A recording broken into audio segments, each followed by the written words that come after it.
All right, today's Daf and Daf Yomi for the entire month is sponsored by Mr. and Mrs. Moshe and Susie Federle, the Nishmas, Mrs. Feder's father, Simcha Ari Ben Yosef Tzvi, whose yurtzeit was on the 17th of Iyar.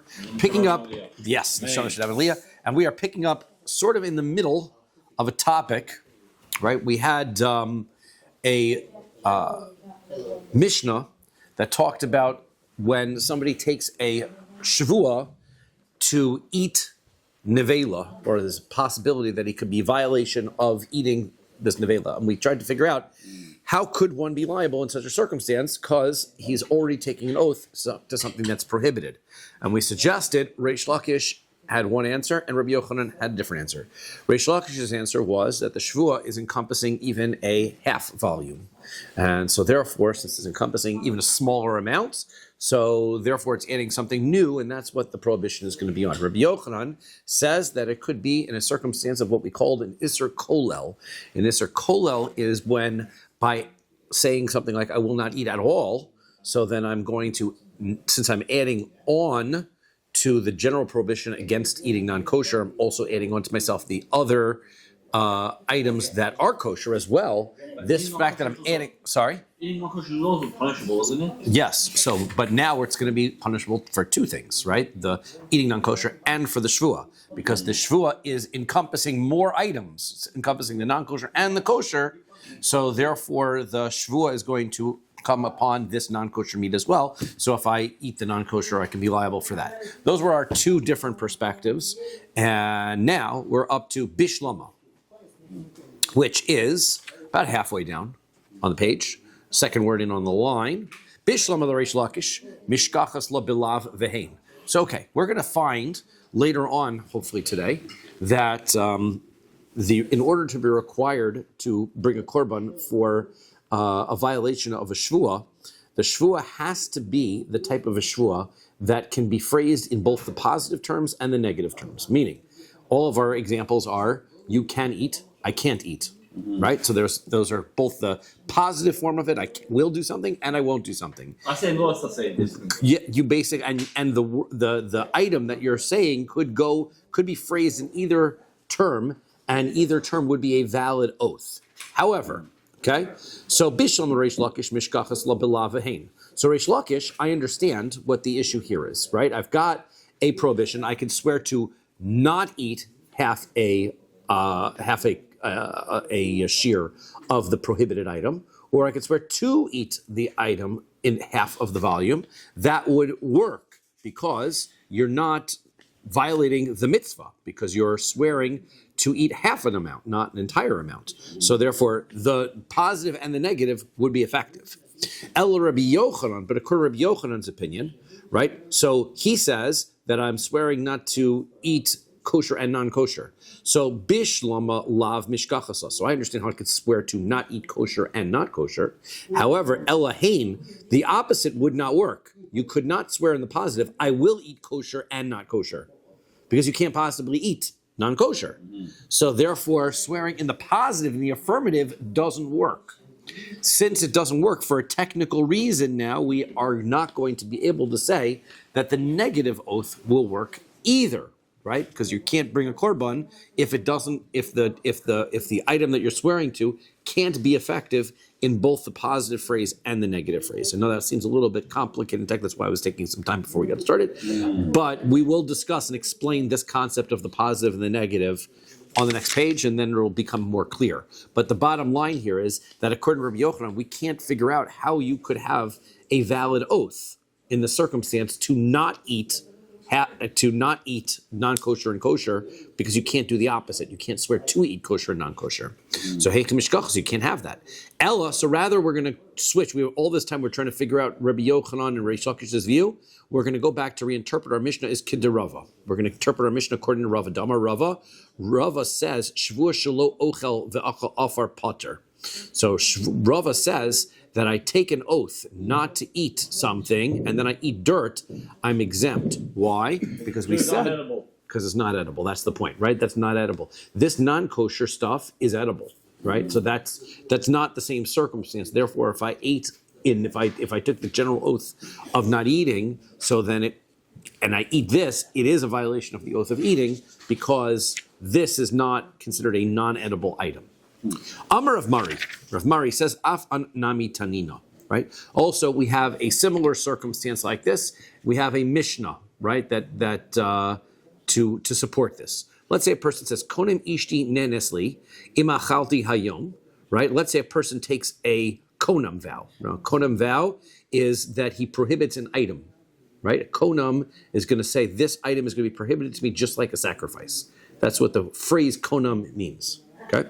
So a konam vow that my wife will not get any benefit from me. So my wife is prohibiting it. So then my wife is the object of the konam vow.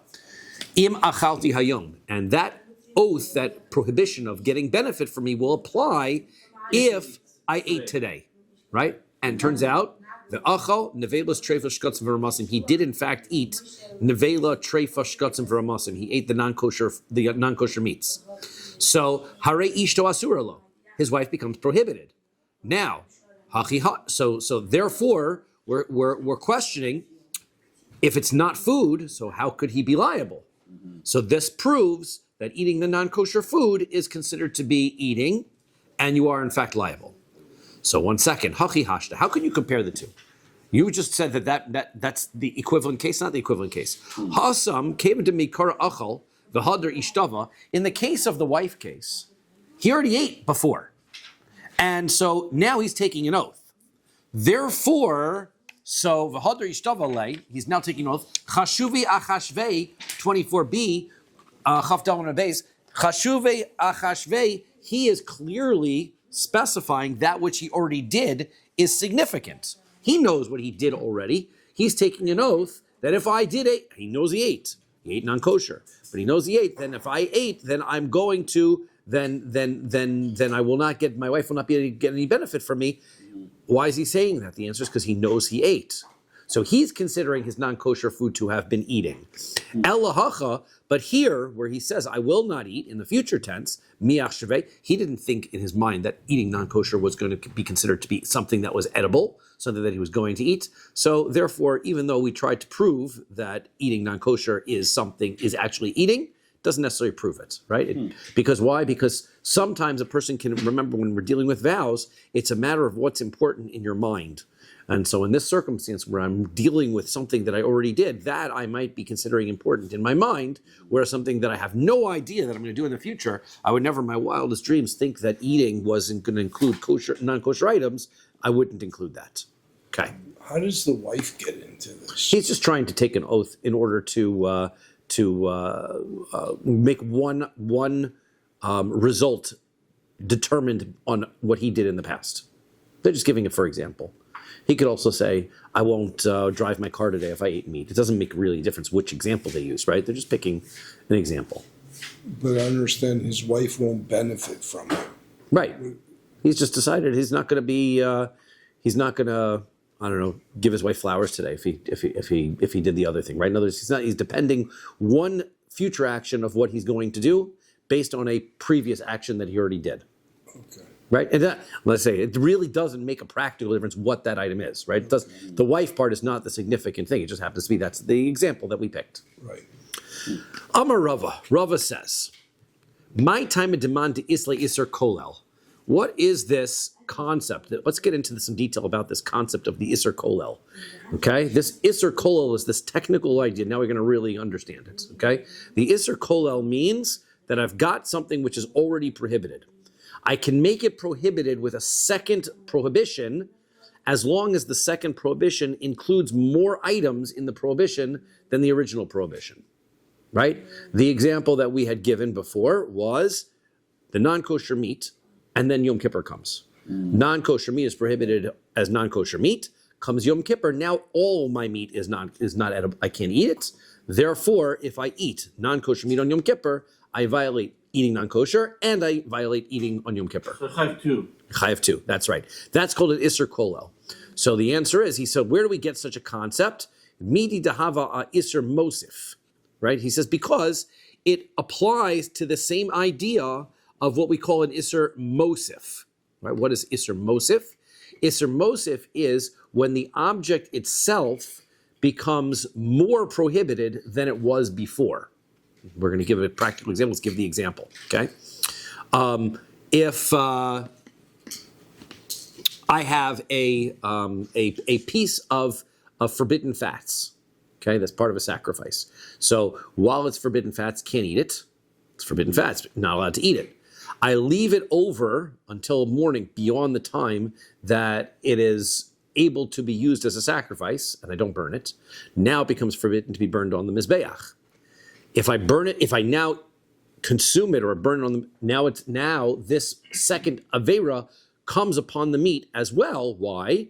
Because where the meat was only prohibited to be eaten, now the meat is also prohibited to be burned on the Mizbeach. What do you think that the fat is not applicable for the Mizbeach at the same time? No, because fats are supposed to be burned on the Mizbeach, right? I mean, no matter how forbidden it is? Well, they're not forbidden to be burned on the Mizbeach. They're only forbidden to be eaten, right? We call them forbidden fats because you can't eat them. But the forbidden fat, what do you do with them? You're supposed to burn them on the Mizbeach, right? But there is a circumstance in which it becomes more forbidden than it was before. It was forbidden to do one thing to it. Now I can't do something else to it as well. That's called an Isser Mosif. And it follows the same concept, essentially, right? It sounds like these are sort of related, right? I had it prohibited in one sense, but now that a broader, bigger prohibition comes upon it, I can now add a second prohibition to it. So this idea of the Isser Kolel comes from this idea of the Isser Mosif. Man de Potter, Leisley, and the one who says that you're exempt from Isser Kolel, we said not everybody holds of this concept of Isser Kolel, says, Leisley ki amar Isser so he says Leisley. They don't agree that there is such a correlation. Isser Mosif is one thing. To make an extrapolation and say Isser Kolel also exists, not so much. Okay, so ki amar Isser Mosif, because why? When is it that Isser Mosif works? Isser Mosif is bechada chaticha. It all goes along with one prohibited item, one piece of meat, right? So that's one piece of meat that becomes prohibited a second way. But bishtei chatichos lo amrinon. We don't have a circumstance where a second one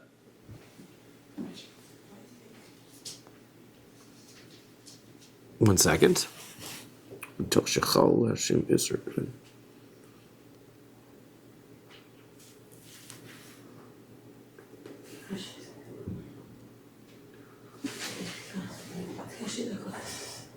Right, we don't take a prohibition from a second piece of meat and throw it onto the first piece of meat. Okay, in other words, what are we doing in Isser Kolel? In Isser Kolel, we're saying, since Yom Kippur comes, and the kosher meat now becomes prohibited, now we're going to say that prohibition also goes on the non-kosher meat. You're taking an Isser that's transferring from this object and transferring it over to another piece of meat, and saying now it's prohibited twice. And Isser Mosif doesn't do that. And Isser Mosif says this one item becomes prohibited to do two things to it. But we don't have a second item in that case at all. So therefore, whereas we looked at it and said, hey, these two things, Isser Kolel and Isser Mosif, seem like they're sort of related in that there's a new part of the prohibition coming on, so therefore I can make something that was already prohibited doubly prohibited.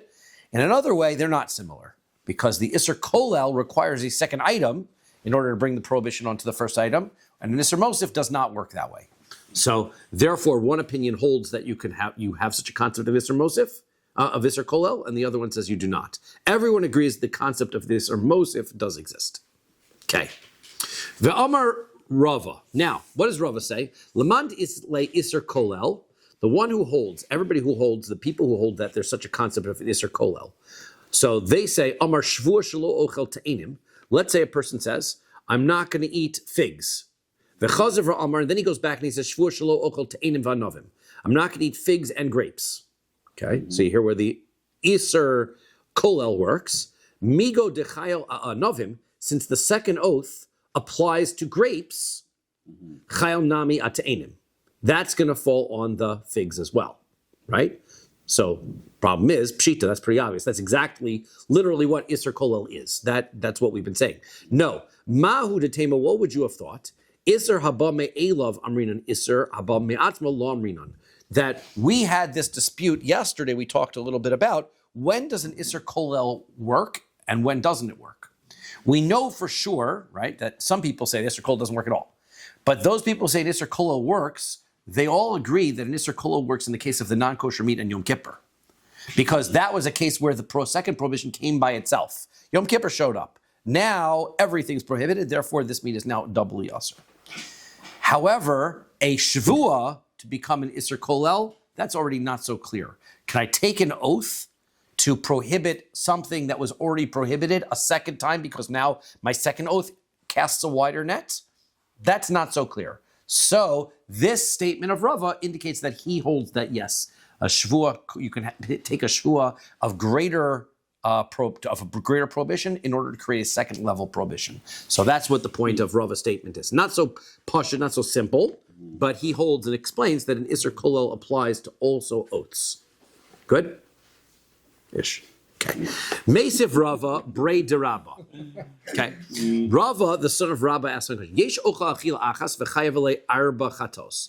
You can have, you know where this Gemara is going, right? You can have a circumstance where a person can eat one item and he's going to be liable to four sin offerings for it. The Asham Echad and a guilt offering besides. Okay? 4 sin offerings and a guilt offering. Now, this is a Mishnah, which is, this Brisa is teaching the rule of Isser Kolel and Isser Mosif. How can one piece of meat get to be prohibited in so many ways? The answer is it had one prohibition, and then it became more prohibited, and then it became more prohibited, and it became more prohibited. So we are going to apply the concept of Isser Kolel and Isser Mosif to this piece of meat. That's the reason why we're bringing it here, to show and illustrate how Isser Mosif and Isser Kolel works. Veiluhain, here we go. Tameh, okay, person is Tameh, she'achal, right? So the person starts off, so he's Tameh. So she'achal chelev, so he's going to eat forbidden fats. Okay, so forbidden fats is number 1. Okay, vehu nosar. Okay, and it's left over. It's left over to the next day. Min ha mukdashin, and it's a sacrificial piece of meat. So it's chelev, meat left over to the next day. B'yom haKippurim, and it's also Yom Kippur. Okay, so let's talk about the prohibitions. Okay, first of all, eating chelev.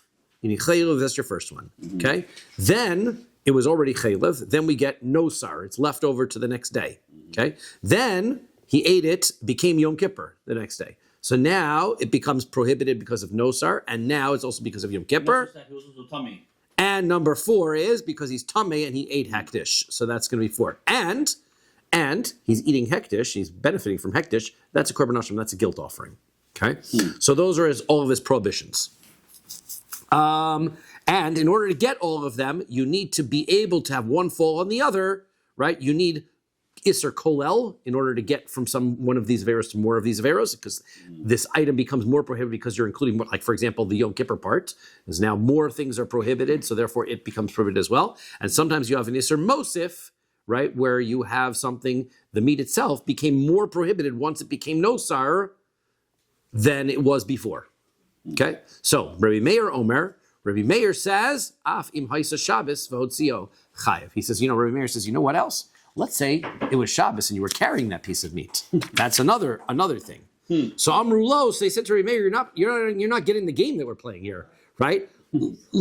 Eno mina shame. That's not the same thing that we're talking about, right? Because we're talking about eating the piece of meat. You're talking about carrying it on Shabbos. Okay, you could many things that you could do with this piece of meat that could violate, but we're talking about prohibitions of eating. So now the Gemara wants to know. Ve'im isa, okay, now, if what you're suggesting, what Rava says, that you have this Isser Kolel that can apply not only to a circumstance where it comes by itself, all of these circumstances seem to be circumstances where the Isser Kolel added on by itself, right? It became nosar, it became Yom Kippur, so all of these things happen by themselves. So if Rava's correct, and I can add another prohibition to this meat simply by taking an oath, so then mishkachas lo chamesh, I can add a 5th sin offering, kagon shamar Shevuos shelo ochel tamarim v'chelev. Let's say I make an oath. I will not eat figs. Sorry, dates. Yeah, dates. Sorry, I really get my dates and my figs confused. Dates and forbidden fats, right? Now if I say I will not eat dates and forbidden fats, since it's an Isser Kolel, because it's going to include the dates, so that could be an extra one. So migu dechaya tamarim, once it falls on the dates, chayala nami achelev, it's going to apply also to the forbidden fats. Okay, so therefore it seems to imply that Rava is not correct. Shvua, an oath, you can't add this oath into the list because the oath doesn't add anything, because Shvua, because the rule of Isser Kolel can't take effect by human means. You can't add an extra Isser on through an Isser Kolel. No, the answer is no. We're going to give either 5 or 6, I think 6 answers to why it is that Shvua isn't counted, and it's not because it's Isser Kolel doesn't count. The Rav is correct. Isser Kolel counts, but there's 6 other reasons why we're not counting the Shvua. Kikatani Isser Haba Me'elav, Isser Haba Me'atzma Loktani. First answer is, no, they're effective. Isser Kolel works if you add it on. It just happens to be that this Tana is not counting the ones that you can add on by yourself. It's only counting the ones that come by themselves. Vare Hektish, what about Hektish? Hektish requires a human being to pronounce it, right? Because hektish, something doesn't belong to the Beis Hamikdash unless the owner declares that it belongs to the Beis Hamikdash. So the answer is bibechor. We're talking about a firstborn animal. De kedusha so meirechem. It was born holy, so therefore that's how it became hektish, not by declaration. So that's answer number 1. Okay. Iboy, same answer number 2. Kikitani midi deleis le she'ela. We're listing things that you can't go afterwards to a rabbi and say, I want my vow annulled, right? You could do that with a vow. You can't get Yom Kippur annulled. You can't get, right? You can't annul the leftover meats or the chaylev itself. You can't annul those. Those are prohibitions. Sorry? Those are vows, right? Yeah. But you can't annul the prohibition of eating on Yom Kippur, right? You can't go to a chacham and say, can't do that. So, Shvua de Isla She'ela Loktani. Shvua, since you can go to a chacham, you can go to a rabbi and tell him that you didn't mean it or whatever this process, then you can have it annulled, so it's not included. Okay, but the question is Hare Hektish. But what about declaring something holy? It's a declaration. It has the equivalent and force of a vow. Therefore, theoretically, if somebody wanted to show regret for declaring something to be Hektish, he can go to a rabbi and have it annulled. So ha'okminon bibechor, we already established that it was a firstborn. Firstborn animals you can't unfirstborn an animal, right? So that doesn't work. So that's answer number 2. Answer number 3 is kikitani korban kavua. The list said 4 sin offerings and 1 guilt offering. And guess what? Korban olav yored loktani, it's not counting the korban olav yored, which is the sacrifice that you would bring if it was you violated an oath, because that is a special type of sin offering. That's the sin offering that's variable offering. Variable offerings don't count. That's not the list we're talking about. You're right. Could have another case where there's variable offering, but we're looking at regular straight sin offerings. So hare tameh, what about somebody who's tameh she'achal is hektish? We talked about it the first parak of this Gemara, that there's somebody who's tameh who eats items that are sacrificial meats. So we said he brings a variable offering. So one of the sin offerings included is already a variable offering.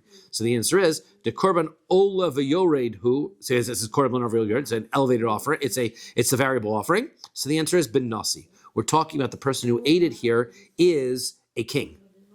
And Rabbi Eliezer, it's Rabbi Eliezer's opinion, the Amar Nasi Mevi Seir, that he holds that if somebody is tummy, if the person who's tummy who eats the sacrificial meats is the king, so then he brings a regular sin offering. He brings a regular sin offering. He does not bring the korban olavir, the variable offering. Why do you think the king would know better than to eat on his tummy? Because that's the whole idea. It's shogig. He's negligent. He doesn't know. Right? He forgot. That's the otherwise if it was memazed, he'd be getting lashes, right? And not every king is so good anyway. What's consecrated food mean? Consecrated? Dedicating and making it belong to the Beis Hamikdash. Okay, so here it's consecrated. That's the king is going to bring is a he goat, correct. Most chatas offerings are she goats, which means a girl, like a lady goat.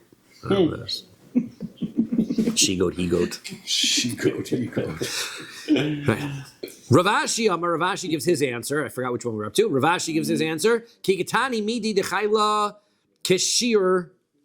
Right? He says all the list of things are the things that you would be liable for your sacrifice if you ate the specified quantity. Shvua, but he holds like Rabbi Akiva that a shvua dechayla pachos mikashir. it falls on even less than a kazayas amount. So that isn't going to be, it's a different type of avera. They didn't include that, lo katani. So, hare hektish, what about hektish? Where you are liable if you eat the smallest amount, you're in violation. So, habain and shava pruta. No, there is an amount. It's just not a kazayas. The amount is the equivalent of a pruta because it's a value, not volume, as we said when it comes to taking from the Beis Hamikdash.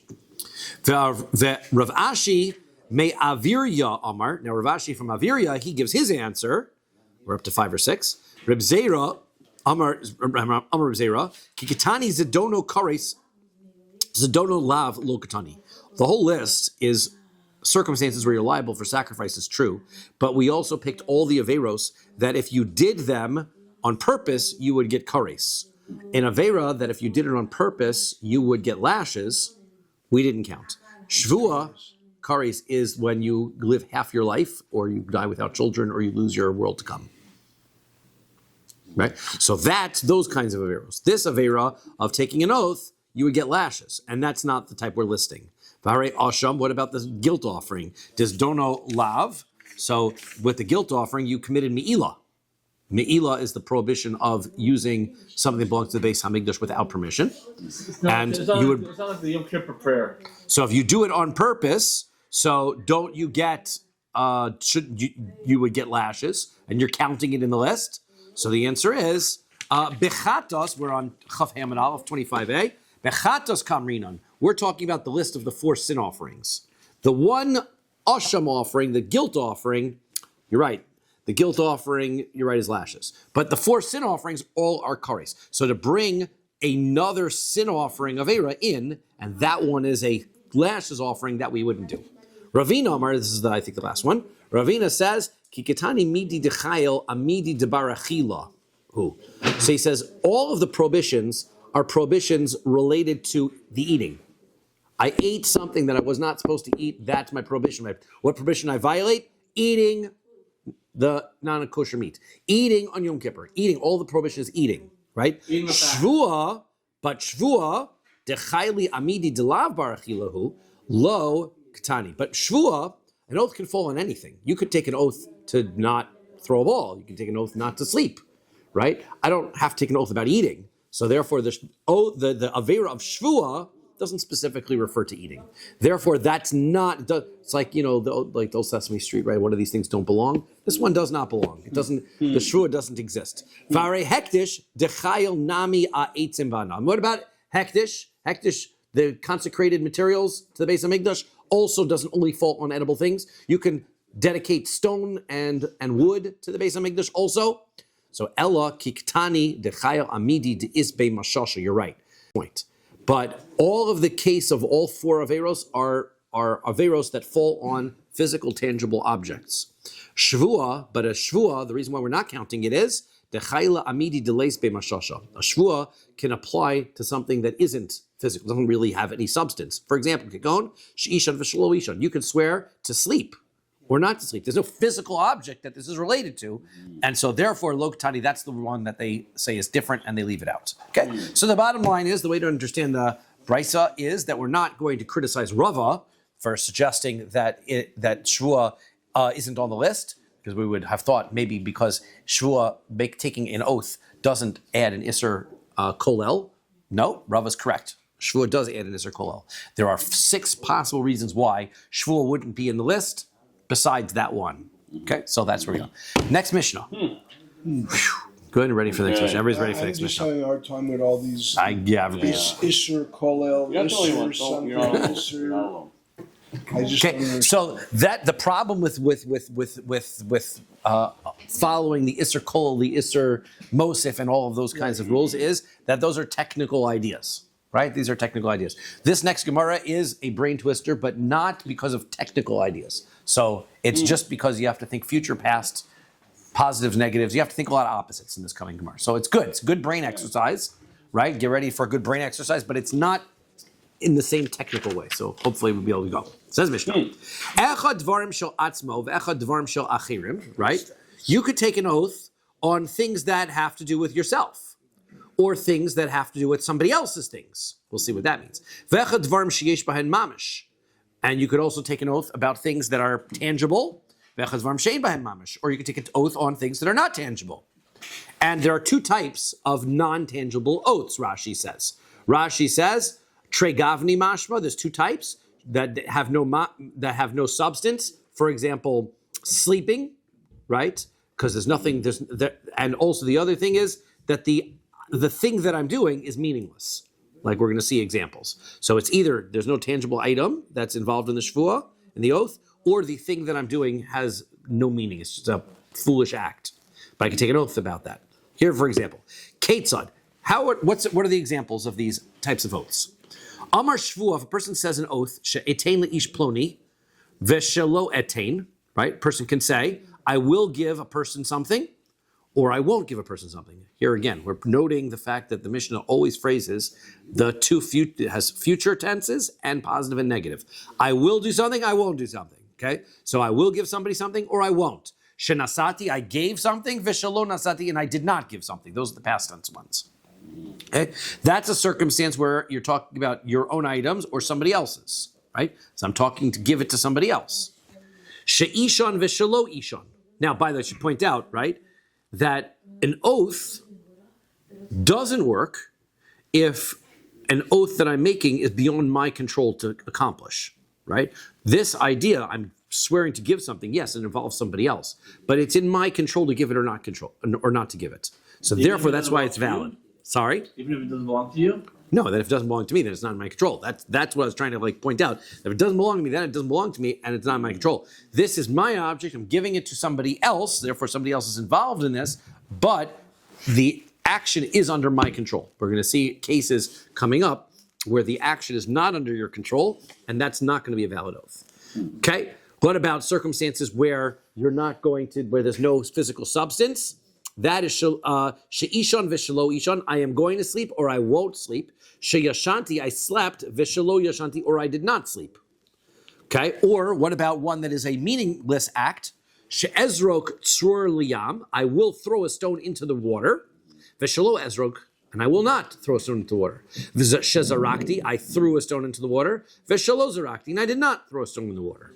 Okay, Rabbi Yishmael disagrees with the Mishnah that we had when we started our parak, our Gemara. Our Gemara started off Shnayim Shehem Arba. There's two that are four, and that we said that there are two that are going to be in the future tense, positive and negative, and two in the past tense, positive and negative. Rabbi Yishmael says no, I don't agree.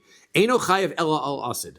You're only going to be liable the korban olav yored in a circumstance, this variable offering, in a circumstance where you're swearing on a future act, not when you're swearing on a previous act, right? Al asad lavo. Shnamar, how do you know? Because the pasuk says, lehara o leheitev. I take an oath, the whole pasuk is, o nefesh kisi shava, person takes an oath, levate bisvasayim, an utterance of the lips, lehara o leheitev, for for bad or for good, that's the literal translation.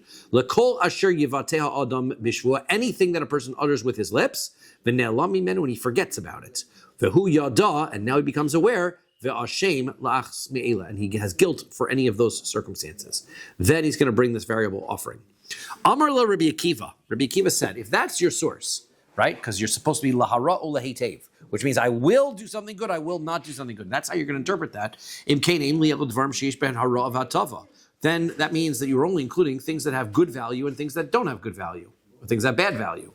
How are you going to include other things in this? Where do you know that an oath that is just, I want to eat cake? It has nothing to do with good or bad. There's no moral value to it. Just craving. Right, I just want it. So how do I know that I can take an oath in that as well? So Amarlos, Rabbi Yishmael answered him, Mei ribui hakosiv. Look at this next part of the pasuk. The next part of the pasuk says, Lekol asher yivateha adam bishvua, whatever a person wants to take an oath for. So that includes not only good or bad things, but also in between things. So Amarlos, to which Rabbi Akiva says, Im riba hakosiv lekach. If you're right, if the Torah says to include everything, then riba hakosiv lekach, then the Torah also included previous past tense oaths. Why not include that as well? Says the Gemara, Tanar Rabbanon, Chomer b'nedarim mi b'shvuos, Chomer b'shvuos mi b'nedarim. Nedarim, vows, we're calling them nedarim vows. Vows are stricter than oaths in some ways, and in some ways oaths are stricter than vows. How so? Chomer min nedarim. You know what makes vows more strong? Because cholim al davar mitzvah kidvar harishus. You can prohibit something that is a mitzvah, right? If I say I am not going to put on, I'm not going to light these candles for Hanukkah, then the prohibition could fall on those candles, right? Even though it's a mitzvah, I can prohibit these candles upon myself, right? That can work. Whereas masha'ein came by Shevuos, which I cannot do by Shevuos. A Shevuah I cannot swear to contradict a mitzvah. That makes a neder more powerful in some ways. Chomer b'Shvuos, you know what makes an oath more powerful? Shashvuos cholos al davar she'ein bo mamish. A Shvuah can fall on meaning on a nothing property, on a nothing, right? For example, sleep, right? I will sleep, I won't sleep. Because a neder can't fall on that, because a neder falls on an object. There's no object, there's no neder, right? On a pillow. The pillow's the object. No, because then it's a neder, right? I could say I will not use this pillow to sleep. That would be a neder, right? I will not sleep. The oath is to sleep. That's a shvuah. That is more powerful than a neder. There's no such thing as a neder on anything other than a physical object, right? Because shvuah is chal davar she'ein bo mamish k'davar she'yesh bo mamish. A shvuah could fall on something that has that's physically tangible and things that are not. Masha'ein came in which is not true by a neder. Neder has to fall on something physical. Okay. Next, Ketzad Amar Shvuah Shetain Leponi V'Shloatin. Let's talk about the first case, each case of Mishnah. First case of Mishnah is, person takes an oath, I will give to so-and-so money, and I won't give to so-and-so money. Okay? My etain, what does that mean? What's the case of I'm going to give? If you say, why is he swearing that he's going to give it? Is he swearing he's going to give money to tzedakah? So that isn't a shvuah, because Mushbava Omid Mahar Sinai. That he's already commanded to do from Mahar Sinai. So therefore, that isn't an oath, right? That doesn't work. It's not effective.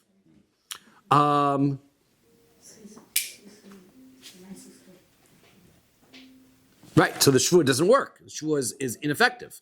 Shenemar, how do we know that? Because the pasuk says nason titain lo, that you're supposed to give to a poor person.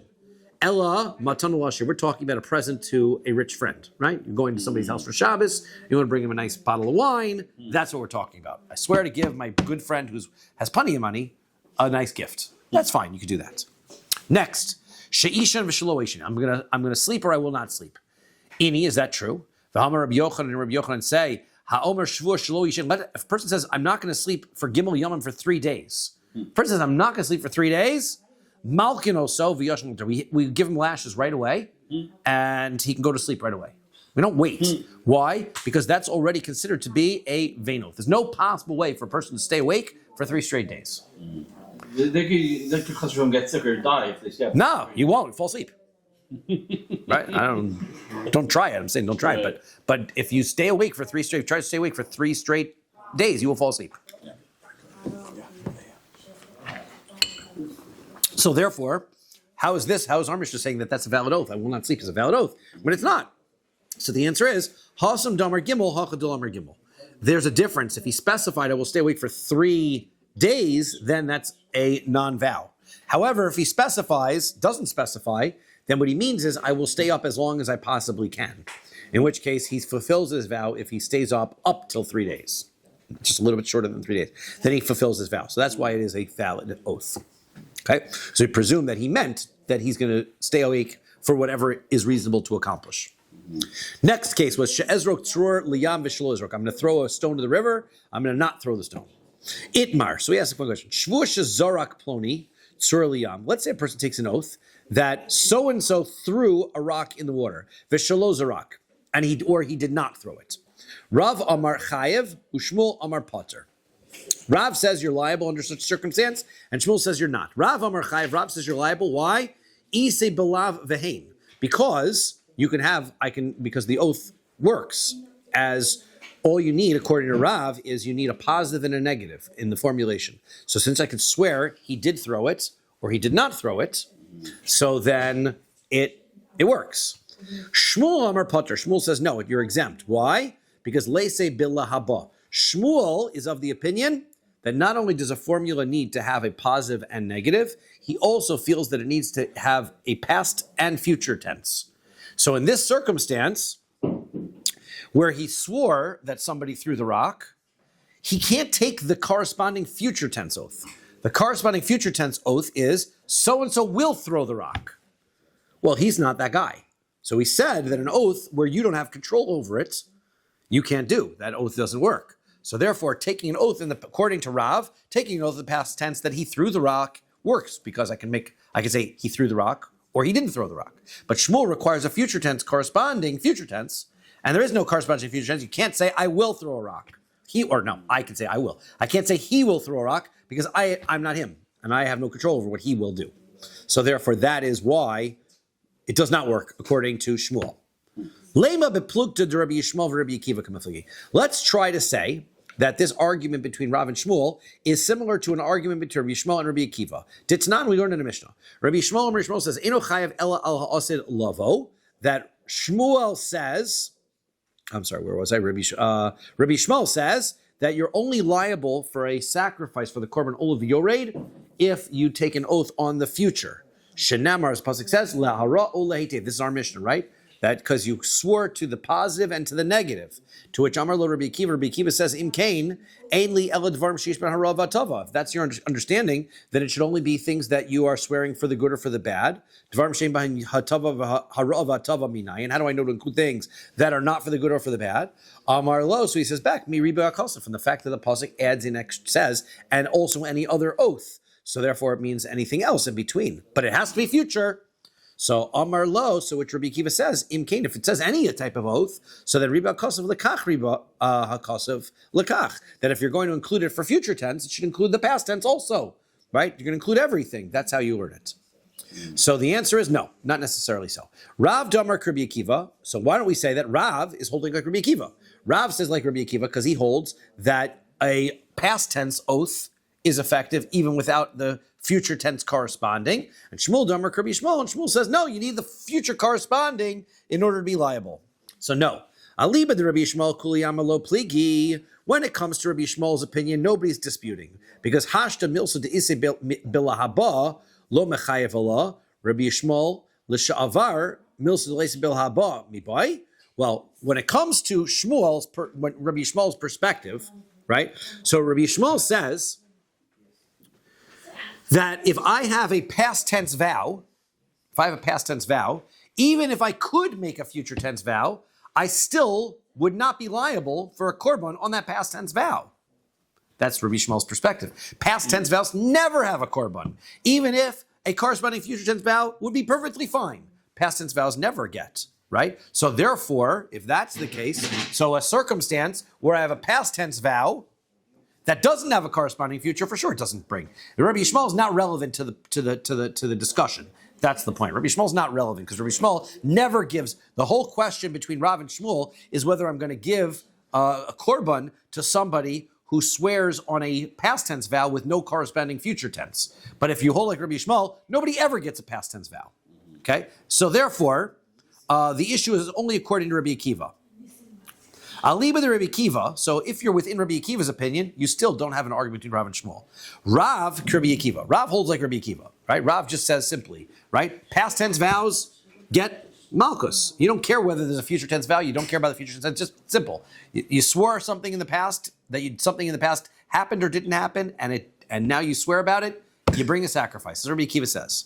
Shmuel Amar, Shmuel will say, Ad kan lo mechay Rabbi Akiva hasam l'sha'avar el milsa to isei bil haba. No, Rabbi Akiva would agree with me that even though Rabbi Akiva says that you do have to bring the sacrifice on past tense vows, that's only when you have a qualifying past tense vow. And a qualifying past tense vow is a vow in the past tense that has a corresponding future tense vow.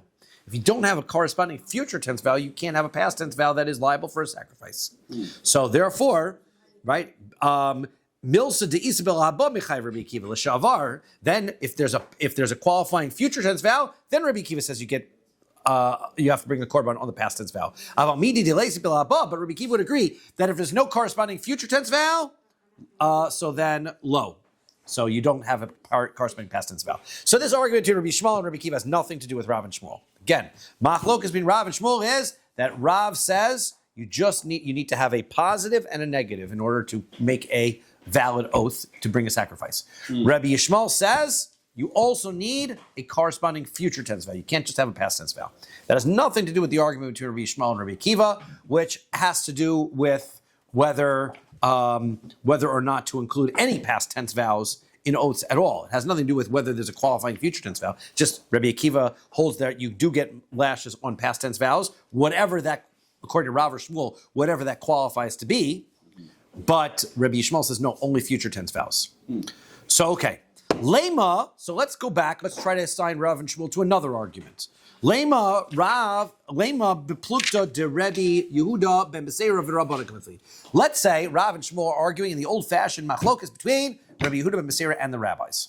Chaf Ham Beis. Titzlan, we learned in Mishnah. Nishmo lebatel as mitzvah. Let's say somebody swears that they're going to nullify a mitzvah, velo bitel, but he doesn't do it. So pater. So he is exempt, right?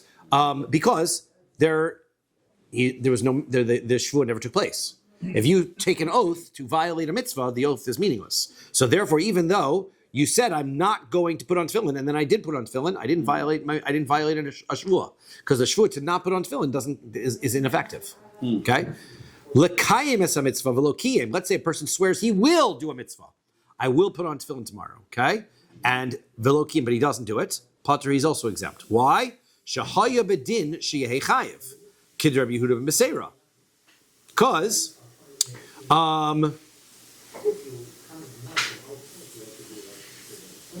you should be liable. It sounds like Rabbi Yehuda ben Beseira.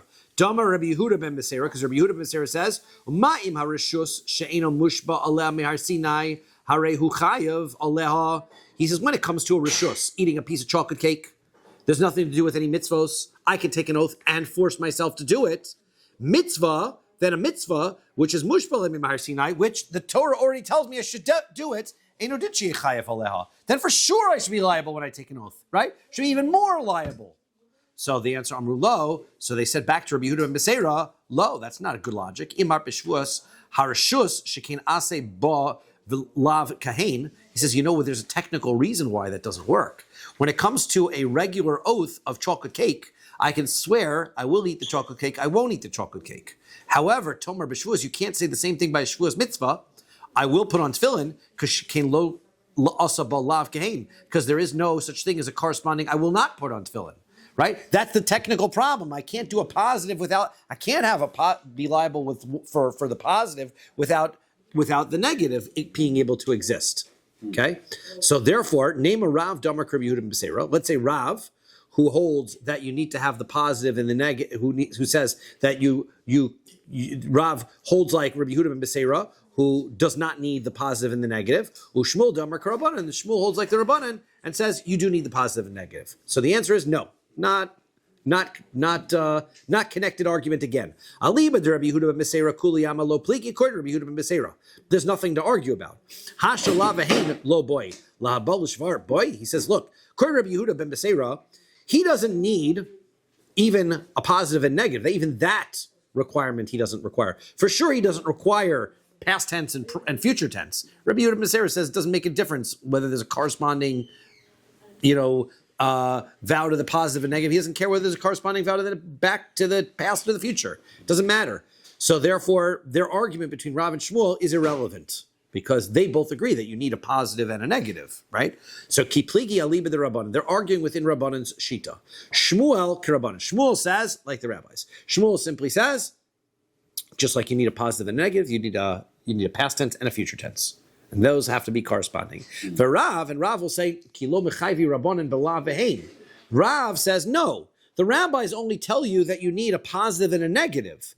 Why? Because the pasuk says you need a lehara or letev, good or bad, two opposites. Behedya, that's where it spells out specifically and clearly. You need a positive and a negative. Abal lehabal shavar. But as far as past tense and future tense corresponding, de meribuvia de kra asu, that comes from the extra phrase in the pasuk we learned in our Mishnah. The extra phrase in the pasuk says, and any other type of vow, mechayvi. So they're not going to hold that you're required to bring korban in those circumstances.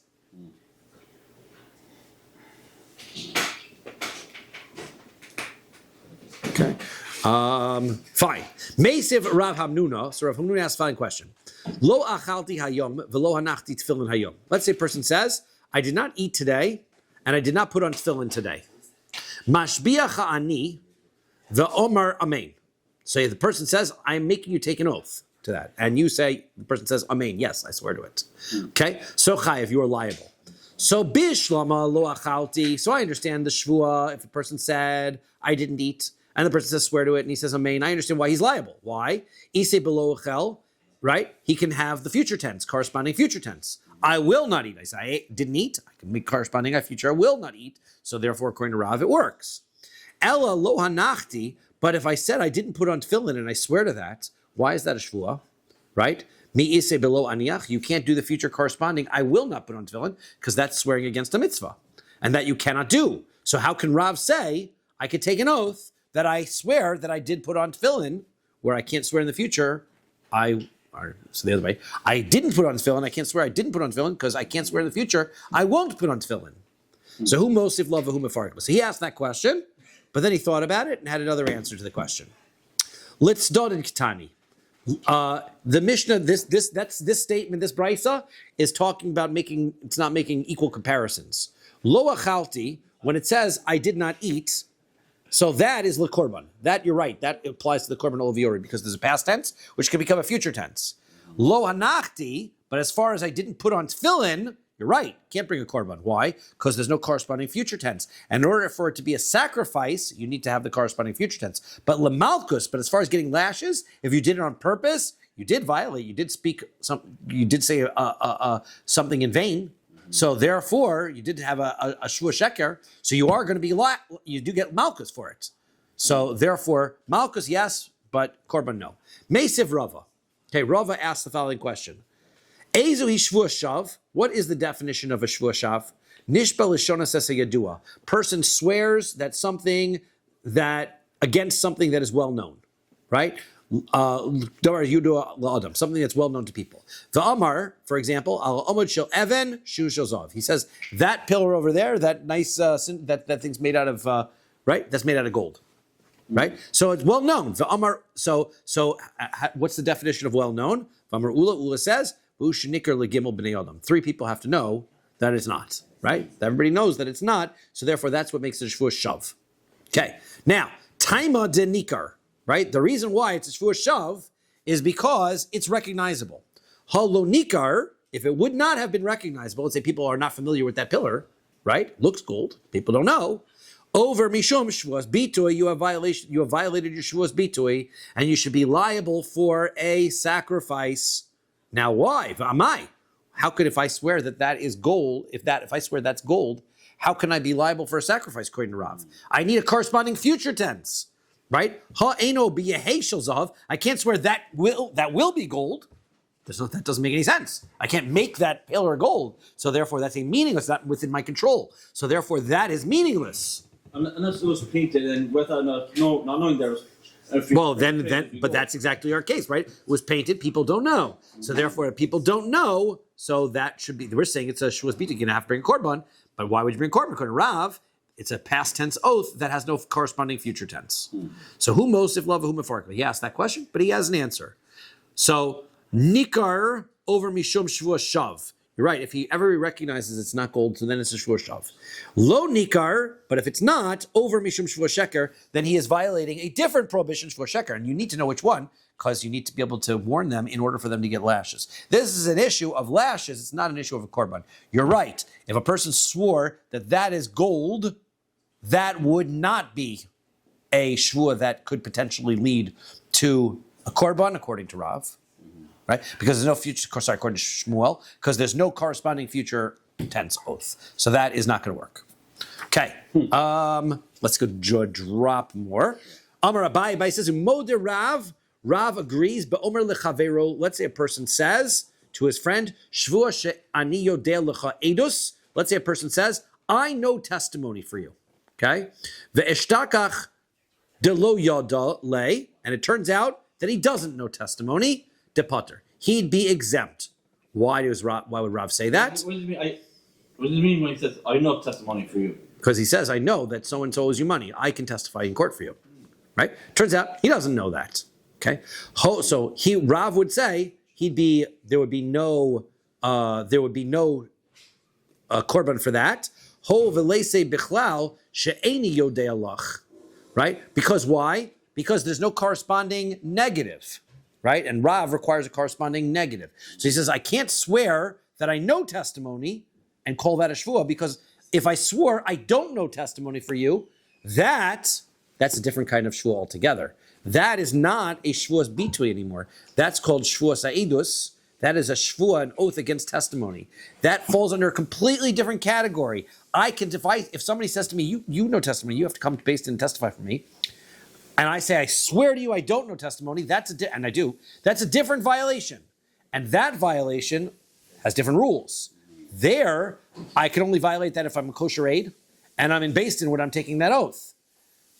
But that means it's not a regular shvuas bitui, which means, right, Eidos yadati velo yadati. Eidos yadati velo, we're going to explain this, right? Eidos yadati velo yadati, if he says, I have testimony, if I say I knew testimony or I did know testimony, that is the argument. There's an argument there, right? Because there, right, I have the past tense, I could swear that, but there's no corresponding future, right? I can't say I will know testimony or I won't know testimony about you, because it's not I won't know what I will know, right? And also I testified or I won't testify. Also, I testified or I will or I won't testify. Also, there's no future corresponding, because there's a mitzvah to testify if you know it. So you can't swear in the future, I will testify, I won't testify, because there's a mitzvah, you can't swear to a mitzvah. So there's no corresponding future tense. So Rav is going to say, that's fine, you can get a korban over your aid, because there's a past tense but no future tense. But Shmuel will say, no, that's not going to work either. Okay, so now we're going to explain all that tomorrow, this Bishlam. Stop there, and we'll pick that up tomorrow.